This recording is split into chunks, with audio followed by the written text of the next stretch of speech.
Today we are going to discuss in what way it is permissible to remove a stain or dirt from a garment, a shirt, pants, anything on Shabbos. Now, one of the Lamed Tes Malachos, one of the 39 forbidden creative acts on Shabbos is melabing. Melabing literally means turning something white. Melabing is referring to the stage of the production of wool that comes after the wool is sheared off the backs of the sheep. The wool is then immersed in a river and scrubbed clean until it actually looks white. Since this is the source of melabing, most Rishonim, early halachic authorities, assume that melabing has to specifically involve the medium of water.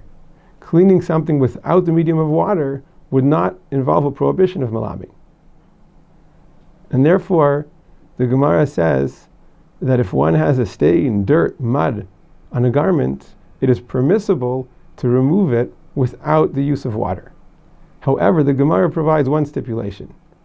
It cannot be removed in the normal fashion. What's the normal fashion?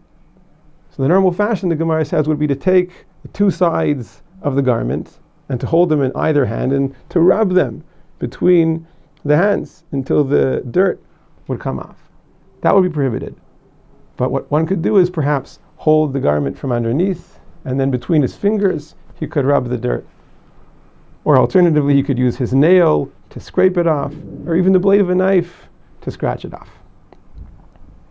And this is brought as the halacha in Shulchan Aruch by Rabbi Yosef Karo, that when a garment is found to be dirty on Shabbos, one cannot remove the dirt in the normal fashion, but he could rub it between his fingers from underneath, or he could scrape it off with a fingernail, and like we said, even with a knife.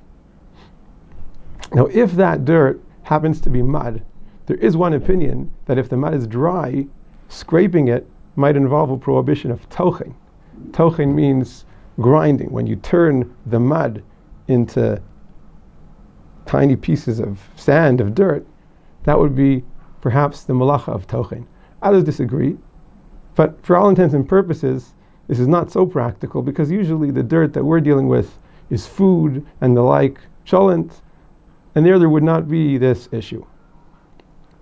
What if there's no actual buildup of dirt? There's just a stain. So the Taz writes that would certainly be permissible. To take your finger and scratch until all of the dirt would come out and the garment would be entirely clean would certainly be permissible. There wouldn't even be an issue of tochen because you didn't take a big piece of dirt and turn it into sand, into small pieces. You just somehow scratched out the small pieces that were absorbed in the garment.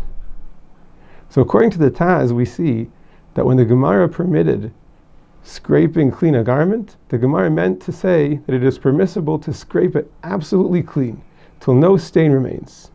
However, the Mishnah Berurah, the most recent accepted halachic authority, writes that is incorrect. The Gemara never meant to permit scraping off the dirt until the garment is absolutely clean. The Gemara only meant to scrape off the dirt of the surface, assuming that a little stain, some sort of a mark, would at least remain. But if the dirt will be completely removed to the point that it is absolutely clean, the Mishnah Berurah says that would be aser. Perhaps it would not be a total prohibition of melabing, but at least it would be a rabbinic prohibition because you're making it absolutely clean, and that would definitely be prohibited.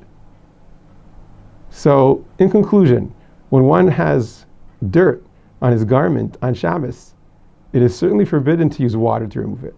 To scrape it clean in an unusual way with his nail, or to hold it from underneath, or a knife, that would be permissible. In terms of getting it completely clean, according to the Taz, that too would be permitted, but the Mishnah Berurah, accepted authority, at least for Ashkenazi, rules that would be prohibited. One would have to be careful to ensure that a small stain, mark, or something would always remain on the garment, and then it would be permitted.